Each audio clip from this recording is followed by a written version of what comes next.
Hello, and happy Friday. Welcome to our Tech Talk podcast. Yeah, this is a live discussion that we record here weekly on X, where we highlight news, innovation, education, and alpha in the Web3 technology and digital identity space.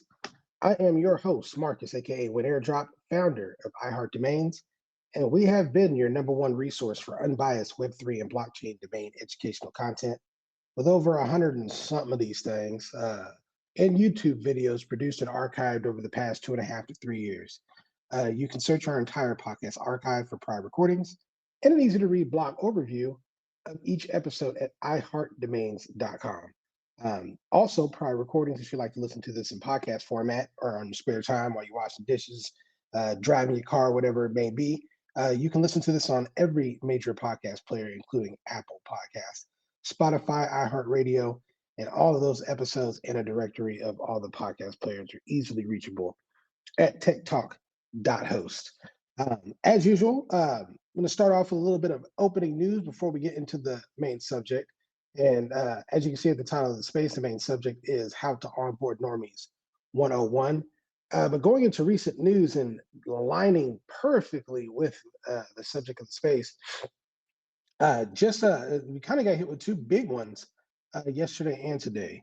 So yesterday, an announcement was made from Shopify's side that they have partnered with Coinbase in order to offer crypto payments on Shopify via USDC. We're going to be introducing. Well, I mean, essentially, stable coins are the safest form of cryptocurrency, and I often use stable coins as an example when speaking to people about crypto, about how harmless it can be, right? How you can just literally store money on there and it doesn't lose any value.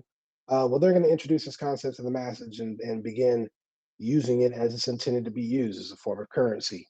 Shopify is a humongous platform. As we know, there are countless number. I'm sure there's an exact number, but for me, it's countless. There's a countless number of merchants, online merchants that use Shopify.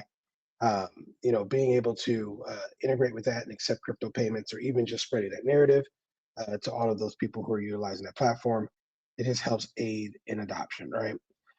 And then following up on that this morning, and I don't know if this is the same level, bigger news, what it was. This is actually probably bigger news. Both Walmart and Amazon are planning to launch their own stable coins. Um, yeah, and it's going to be, well, again, I'm sure in some form or fashion it's going to be used as a medium to transact, but how they'll introduce it and to what extent, especially with Walmart, right? I see Amazon because it's already an online and digital business, but I guess Walmart is too now. Walmart's pretty much just like an Amazon. So them both launching stable coins, again, behemoths. These are beyond household names. These are worldwide names, and we when you talk about influence, when you talk about being able to drive a narrative, when you talk about what other people need to see as signals before they adopt something, uh, certainly being introduced to cryptocurrency at Walmart and Amazon should be pretty helpful in our quest to getting other people to listen about this thing called Web3. And so again, major news, major news. I see a lot dominoes continuing to fall because of these announcements. Other people, like, and it's not only people as well, like there's businesses that will be signaled because of these type of partnerships, these integrations. Again, another corporation is going to be looking at this and they're not going to be saying what they're stupid. They're going to be saying, oh, how can I get mine, or how does this, how can I become a part of this and help build my business? And speaking of that, one of the other announcements that came out from Coinbase yesterday, which kind of went, well, there's two things from Coinbase yesterday that kind of went under the radar in the shadow of the Shopify announcement. They actually kind of laid it out. I think they had a press conference or something like that. And like I said, they just opened the door like, yo, this is what we built. Two things. They launched the Coinbase Business Suite a little bit earlier on our Web3 Domains Well talk on free name. I referenced a lot about how the current merchant service acquiring business works and the mechanics behind it, and how Blockchain processing, the ability to eliminate fees, instant reconciliation, things like that. That just revolutionizes like payments at the point of sale, like on a ridiculous level. And again, like I said, during that spaces, it eventually will make sense. And this is the signal that these larger retailers like Shopify and Walmart and Amazon, this is what they're sending. I mean, and I'm assuming this is why they're wanting to do these things. Now, moving forward, again, if you're that other business that's looking at these integrations and you're saying, how can I become involved? How can I accept cryptocurrency at my point of sale? How can I adopt these things? Coinbase just rolled out a business suite, and they're currently enrolling businesses um, to basically utilize their tools and integrate blockchain, crypto payments, et cetera, into the way they interact and transact. So, um, big news from them. That's the first thing that kind of went under the radar. So again, that's the I don't know how many times I can say it. From the consumer or retail level, we're going to get a ton of exposure from these behemoths and these giants. And then from the business level, from the corporate level, we're already seeing, people like Coinbase start to entertain the prospect of introducing this at the point of sale. And then it just continues to go from there. And then moving on to the point of sale, the second thing that they announced is they partnered with American Express to launch their Coinbase One card. So now American Express has gotten into they're in the merchant service issuing game, but they have now gotten into the cryptocurrency issuing game, and this is how it starts. The issuers come in at their level, they start creating these assets, these cards, credit lines, things like that, and then acquirers and everybody else gives access to this capital, and then you get forced to adopt it because, well, this is who's giving you the money that you need to pay your bills, or this is who's allowing you to send money from point A to point B, or this is who's allowing you to pay your groceries with the money that somebody sent you, from a platform or a program with USDC or whatever, right? And again, all super big things. It was just like a snowball. Um, the news today kind of messed that up with this war and stuff. I mean, they kind of put a little bit of a damper on the good news, but if you can see past that, there is a lot being built. And again, all of this is aligned with Web3 digital identity because the more people that start using this, the more people will need to identify each other, send each other money, interact with each other, find each other, build with each other, associate with each other, brand with each other, etc. And you can't do that with a bunch of numbers. You'll need to do that with a name. And speaking of that, one of the other announcements I wanted to make, and I think I made the announcement last week, but if you weren't already aware, and something I'm going to touch on a little bit during this tech talk, our module is being created as we speak. It should be live. Well, it's not even a module, it's a full certification course. It's got 8 modules, but it'll be live before the end of the month, so in the next couple of weeks. But you can now easily access the waiting room or the sign up page at learnweb3.xyz. It will already also have an internal community group. And I'll probably open that up in the next couple of days. So anyone who is interested, is having a general conversation about Web3 digital identity, or if you want to bring or invite anyone who is curious, that's kind of going to be the social area community for for students who enroll in this course. So yeah, looking forward to that. Another thing with the learnweb3.xyz, I forgot I don't know why I just lost my train of thought. But registrations are also available for our TLDs on Freename for Web3 Digital Identity. For those who aren't already aware, we own .dgen, .xchain, and .defi wallet. You can easily find registrations of those at iheartdomains.com. Again, super easy peasy. You own your domain forever, and it will fall right in line with what we are talking about today. Again, as you can see at the top, today we are focusing and we are talking about how to onboard normies. And this can be applied to anything, but of course, specifically, we're talking about Web3 domains and digital identity, but how to onboard normies, and that's people who are new to crypto and Web3 to get their first Web3 domain.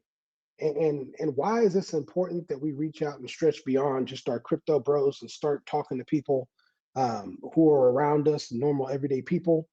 It's because if we really want Web3 to thrive, we truly do need everybody on board.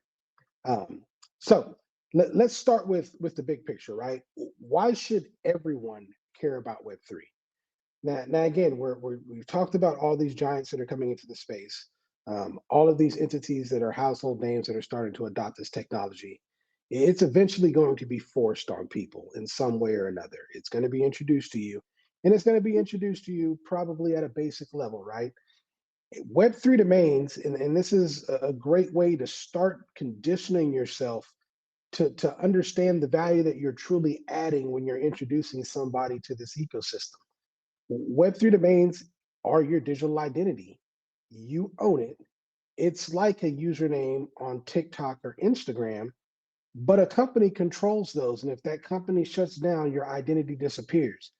There are people that are becoming overnight millionaires in cryptocurrency right now. This is not a joke, right? There are people who have rebuilt their entire lives on the blockchain. There are people who have found completely new purposes on the blockchain. That needs to be protected. If you invest that amount of time and that much energy into creating this personal ecosystem and this identity, you should own it. The platform should not. Web3 domains solves this. Again, you own them forever. You, in most cases, right? Unless it's those other people where you have to pay renewals. And mine's coming up too. It stinks. But you control them completely. They're your universal username. Again, universal for branding on the blockchain. And they simplify everything. Even at the basic utility that they have now, they really make things extremely convenient. There's a lot of places that have resolution capability that'll let you see exactly what's in the cryptocurrency, exactly what's in your wallet, even resolving NFTs and anything else, simply by typing in your Web3 domain. You type your Web3 domain into OpenSea, right? There's a lot of really great use cases, even simple searchable use cases for Web3 domains that makes these truly your digital passport on the blockchain. Again, and depending on what kind of name you have or grail of a name, it's easy, it's memorable, it's fully yours, it's something that you can build upon, right? But here's the thing: if you want to, and we all know this, right? Everybody that's in this space so far, and most of the people who are on crypto Twitter, as I've said before, Web3 itself has pretty much already adopted the concept of Web3 domains to some extent, right? Even if it's just as a flex or whatever, right? But again, we're talking to people outside this space who are like, huh, what is that thing? And I thought crypto was where monkey pictures and scams and things like that happen. And here's the problem that we have when we try to communicate any of this stuff to other people. It's that we fall flat because we're simply not speaking a language that anyone currently understands, right? And I'm speaking for myself, right? Maybe you've got a killer way that you onboard people and you've been leading them into the space like Pied Piper, right? And I've been putting in some effort too and have onboarded quite a few people, but I feel like I've lost a lot of opportunities just simply because I didn't have a proper funnel for a normal person to understand why they should care or why they should listen to me. And part of what I've created with LearnWeb3.xyz, as I'll explain a little bit later in the space, is part of optimizing my funnel because every day I'm trying to get better at, at explaining this to somebody and getting it to connect quicker. Um, but one of the first things that you need to do, and this is obvious in any business, if you have any business, no matter if it's Web2, Web3, on-chain, off-chain, selling bikes to selling stocks, one of the most useful tools to craft and to perfect is your elevator pitch. And for anyone who isn't new to to to marketing or to business, you already know what I'm talking about. But I'm going to explain it again, right? Because we do have an audience of people who listen to this podcast that may be hearing some of these concepts for the first time. So an elevator pitch is essentially um, the concept is the amount of time that it takes for you to take a ride in an elevator with someone is essentially the amount of time that you have to make an impression or to interest them enough if you're that social person, right? To interest them enough in having a continuous conversation when you get off the elevator, right? So usually 10 to 15 seconds. The elevator pitch in the business world typically means can you speak or can you communicate what it is that you've built in that amount of time, right? And if you can't effectively communicate the value of what you're about or why someone should connect with you in that amount of time, then you need to continuously optimize that message until you can, because then you'll continue running on and you'll lose their interest, or you probably just haven't dialed down on the value of your product if you can't explain it quickly. And to be honest with you, that's kind of the position that we are really in with Web3 domains. It's not that they don't have value, because we know that they do. The problem that I continuously run into when trying to craft this elevator pitch or get it out is that with normal people, you almost have to have two elevator pitches, right? You've got to have the elevator pitch for what is blockchain and Web3 to begin with. What is this crypto thing? And then once you get a person to go, yep, all right, yeah, that's cool. Then you've got to piggyback that with, and then, yeah, if you decide to take the risk when you get home on your own time and jump into Coinbase and throw $1,000 in there and set up a MetaMask account, you might want to get a Web3 digital identity to make sure people can send you money. And so that's become kind of the problem, right? And so this is why I'm saying that you need a funnel, because one singular thing won't necessarily get somebody to click. I mean, depending on how good or you are at closing people, but a combination of things should lead somebody down the path of understanding what this is. But going back to what I'm talking about, to the elevator pitch, right? How do you tell somebody what Web3 domains are or what this thing is in 10 or 15 seconds? Well, some best practices, and again, and I'll show you kind of how this funnel works, but some best practices to just get the conversation going is first and foremost to familiarize what you're talking about with anyone. Start with something familiar, right? It, blockchain tech, and I'll give you a perfect example. This is where, and much love to my brothers over at Handshake, some of them are extremely technical. And again, the ethos that you may follow or the reason for why you're in this space or have adopted this technology may be completely different than what's usable to an average person, right? So a lot of us have, decentralization, right? We have a lot of reasons for why that holds significant importance and improves our lives, but it may lose a lot of people in actual conversation. Now, it's not like the value's not going to lock in with them at some other point, but initially in that elevator, when you're trying to explain to somebody, you can get stuck trying to explain just what that means. Same thing with other things, right? Very technical terms and jargon. Again, you have to kind of lower it, or again, you've got to familiarize it with what people are currently experiencing now so that they can at least click immediately. So uh, kind of the first part about it, again, universal usernames. Almost everyone on the planet, even like people who are grandmas, for the most part, at this point, have a social media platform. And for the most part, most of them can understand the concept of people find you there based on your name. And for anyone who has come late to social media that didn't have the privilege of picking the name they want, they can probably understand the value of the name that you have now. Even though you've made it work, do you wish you had a better one, right? And so you can start communicating it that way. Again, if you're going to interact it in two part, right? Two elevator pitches, and we'll kind of go through this. It's not going to be easy for everyone, but if you can connect with someone at least on the prospect of Web3, having a username in Web3, a way that someone can send you money that you own, that you can brand, and having the opportunity to get that before all the good names are gone. This is what I'm trying to introduce to people, right? Now, you may have to give that person that name for free to get them to finally click and understand the value. But again, this is how you can kind of start that conversation. And again, highlighting some real world value that they can connect with. Um, if you can get them, again, kind of on the same page with you as far as what a crypto wallet is, you can easily explain how, if you get a crypto wallet, what identifies you, or your kind of your routing or your banking account number, your Cash App. And that's one I use a lot as well. I use Cash App as an example, probably more often than not, because Cash App is actually a technology that I'm surprised clicks so quickly with people, especially older people, like Cash App, Venmo, all that stuff. It's so similar to crypto. It's used. It can be used, and it's really usable to the average person in the same way that I feel like it's easier to make that connection with Cash App. So again, when started with something familiar, you Cash App somebody, you send peer-to-peer transactions. This is a faster, easier way to do it. You also can send an unlimited amount of money.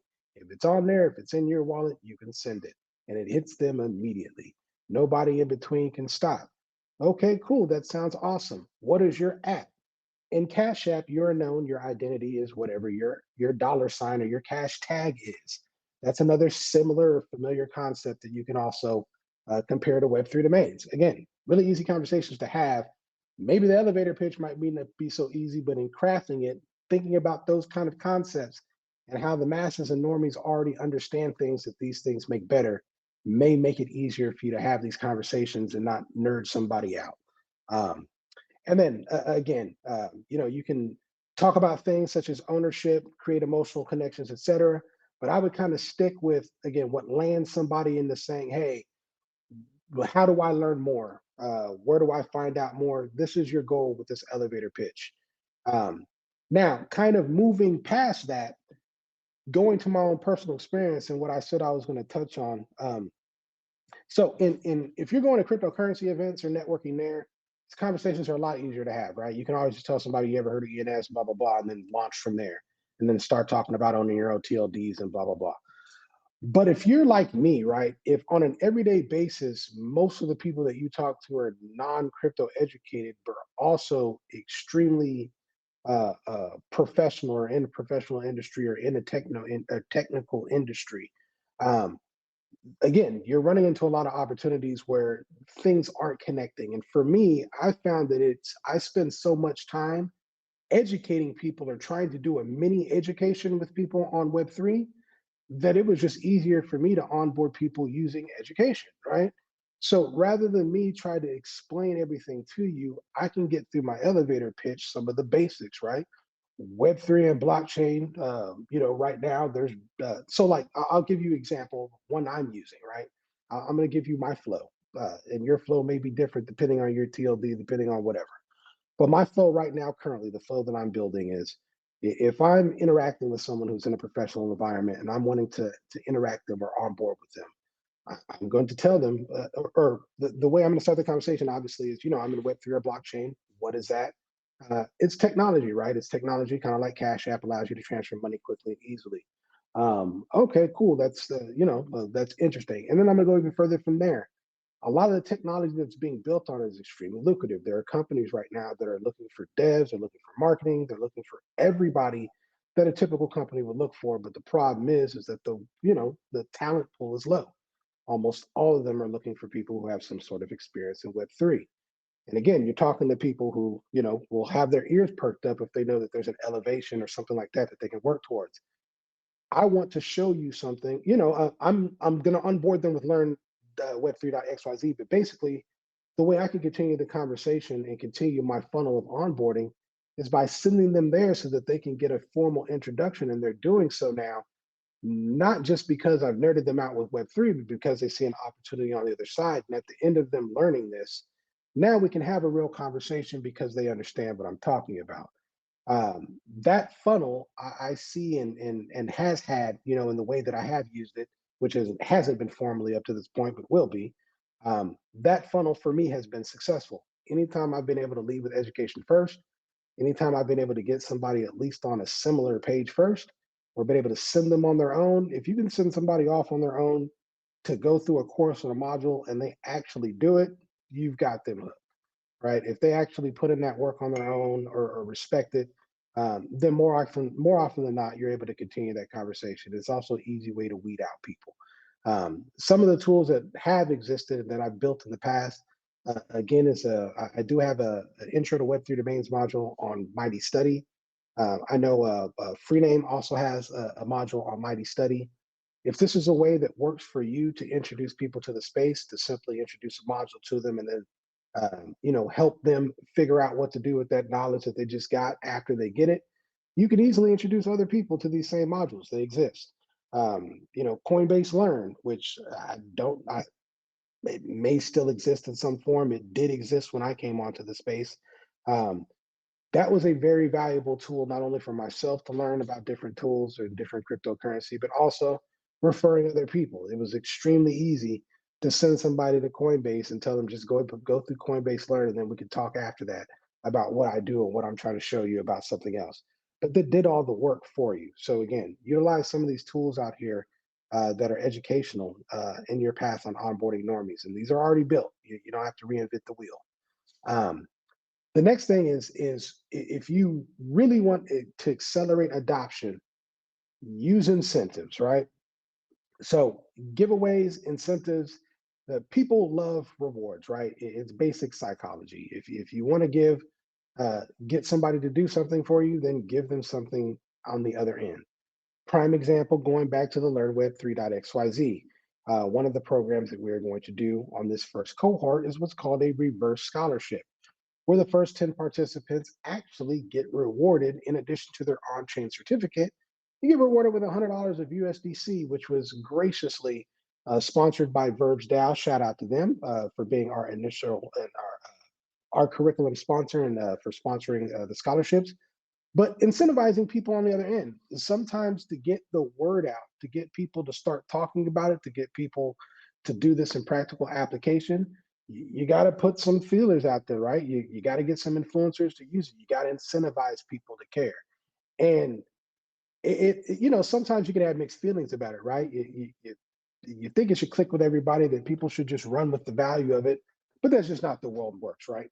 Not the way the world works. So understanding that now, finding a way to incorporate that in your marketing plan, ways to create excitement, to create incentives. This may be extremely helpful for you in adopting and getting people to adopt not only Web3 domains, but now you have the secondary job of getting people to adopt domains on your TLD, right? And so a lot of different ways you could do this. One of the things I used to do in my Telegram group when I first launched iHeart Domains is I actually had an airdrop bot that's in that group where I used to give away, I swear it was like $1 a day of cake, but it was split amongst like 50 people. And you'd be surprised how many people would come into that group and engage. We actually have a whale right now in the free name community that I talk to still. I just talked to him earlier today, that originally came from my community and used to be in there every day with his GMs farming that little 5 cents or whatever it was or rewards. But that was enough to keep people engaged. It was enough to incentivize and gamify being here. Again, you want people to click to the value, you want people to be here for that. Sometimes you got to get led there, right? Everything clicks for people differently, right? And you never know. Like giving someone something small, a small incentive can gain you, the most loyal community member.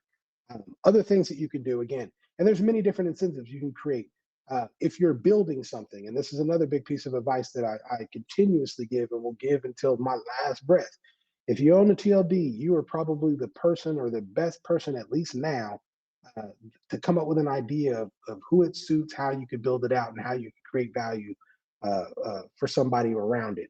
And so do that, right? And make people or make access to that thing exclusive. You have to own my domain, or once you own my domain, or have my domain, acquire my domain, however you get it, you now have access to this thing that I built, right? So if you have .artist, shout out to Angelina. If you have a TLD like that, you build an artist tool where people can publish things, can tokenize things, can get tipped in a certain token. And in order to do so, in order to become a member of that community, they have to have a name on that TLD. Again, you've created an incentive for them to now want that name, right? It's not really rocket science. It does take effort, but these things, again, the communicating this value, creating this value, it just creates a recipe where you're likely going to have more success than just sitting on it, right? Um, and then giveaways, right? Just straight up giveaways of the domains themselves. If any of you have been with iHeart Domains from the beginning, we used to give away the .defi wallets. I think I gave away maybe a few .x chains, but definitely the .defi wallets. We used to both give them away during spaces. We used to host crypto in our Discord, where if you won, if you won Texas Hold'em, you got to pick a domain of your choice.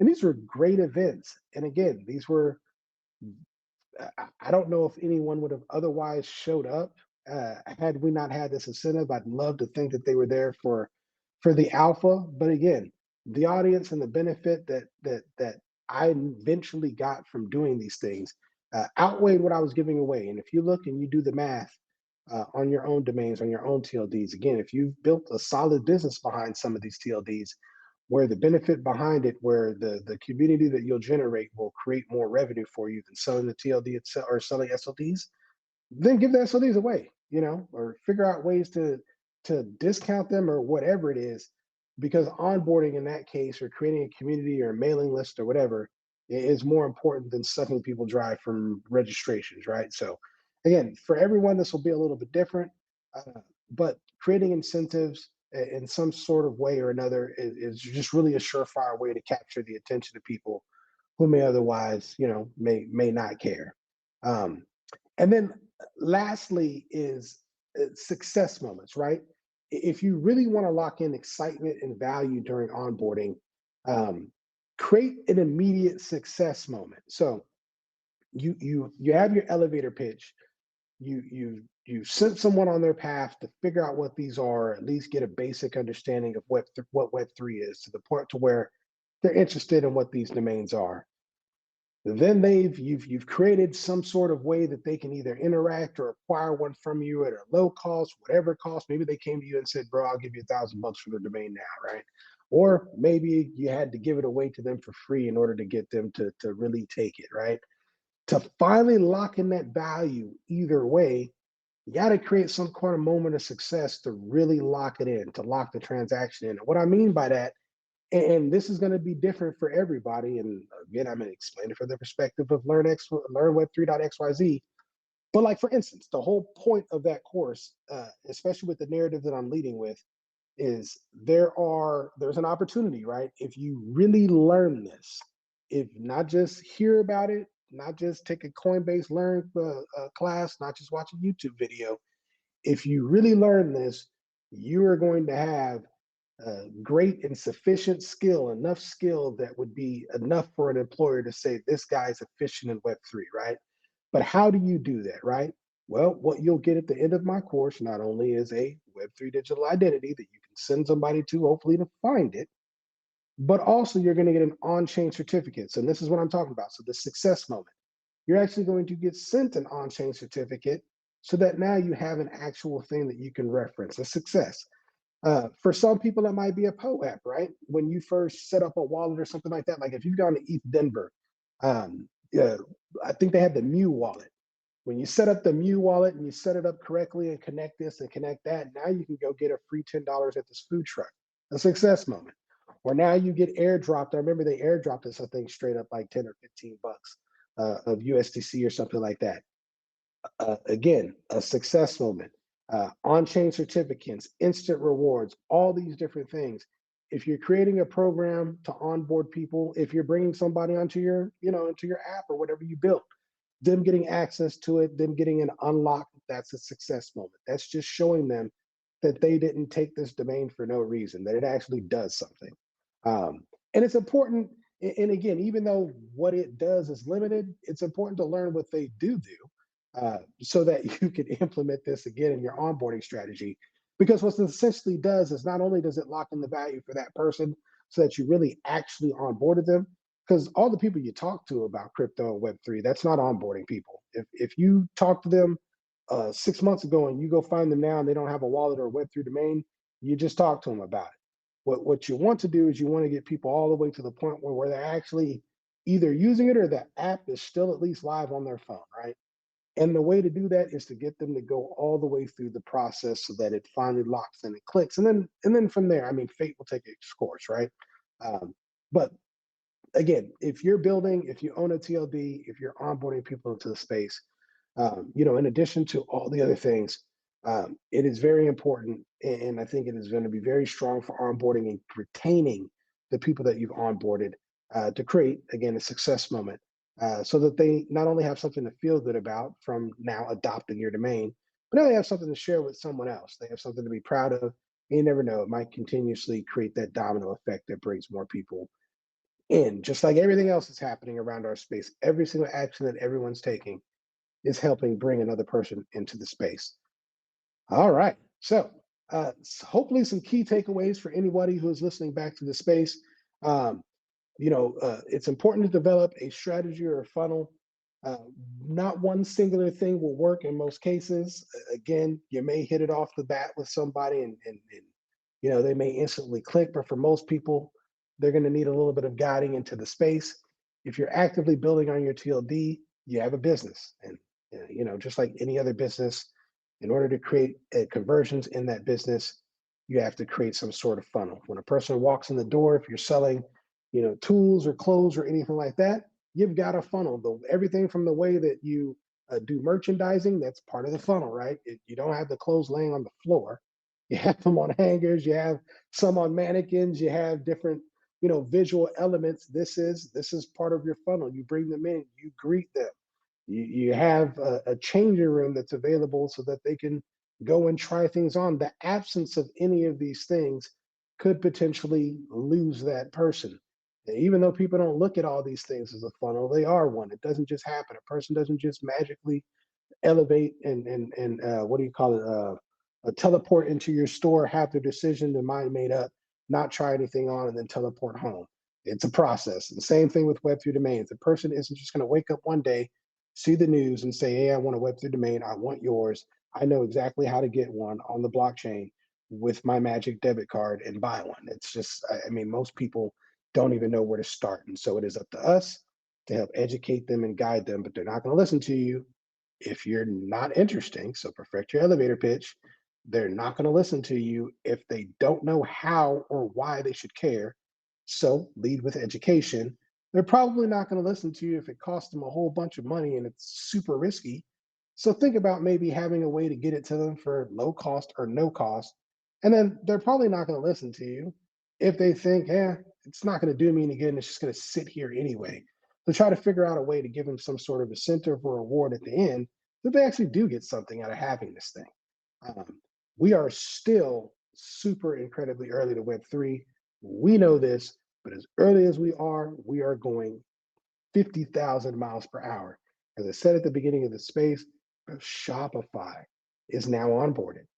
Walmart, Amazon, the list is going to continue to go on. If it's Walmart, it's going to be Target. If it's Target, it's going to be Sears and Macy's. If you know what I mean, it's just going to keep going. And so this is your opportunity to help be a pioneer into the space. Every person that you onboard, every person that you bring here is a person that will become a lifelong customer, a lifelong community member of yours because you were the one that initially established that value and made onboarding easy, fun, and rewarding for them. So yeah, hopefully this gave you a good idea of how to create your own pipeline and onboarding funnel. Again, for everybody, it's going to be a little different. Depending on the TLD you own, the concept that'll get people to adopt your TLD just might be a knockout of the park. Again, there's some easy ones out there. Dot artists I keep referencing to because it's easy, right? It's an easy one, easy ideas. And some of us, we're going to have to try a little bit harder. But there is value for everyone out there. It is up to us to create that value. It is up to us to be able to communicate that value in the most normal and interesting way possible to normies if we want this space to continue to succeed. One last piece of advice too, and I said this yesterday, again, just like there's a lot of educational actual tools and stuff that's out there that you can use to onboard people, there's a lot of great content creators out here in our space from every single naming service that have put their spin, right? We've all tried this in our own way. We've all tried explaining this in our own way. We've all tried, basically selling this in our own way. And some of us may land better than others. So go to YouTube, Google, Web3 domains, Google Unstoppable, Google ENS. Find someone who resonates with you. Find things that you can share with people. Because at the end of the day, at least for us, you're not onboarding people for no reason. You're onboarding people that may potentially become customers or community members of your TLD, who may eventually be people who create more value behind your TLD. So each one of us is building a space and each one of us is building our own digital assets in the space. But yeah, sorry for that long-winded end there. Thank you guys for tuning into this Tech Talk. Again, this will be available in the next couple of days on every major podcast player. So if you prefer to listen back to it that way, anybody who's listening to this, you will be able to do so at techtalk.host. Also, there will be a blog overview of this entire Tech Talk, as well as a recording hosted on our website at iheartdomains.com. Yeah, as usual, focus on your mission, not your condition. Hope everybody has a great weekend and happy domaining, and talk to you guys next week.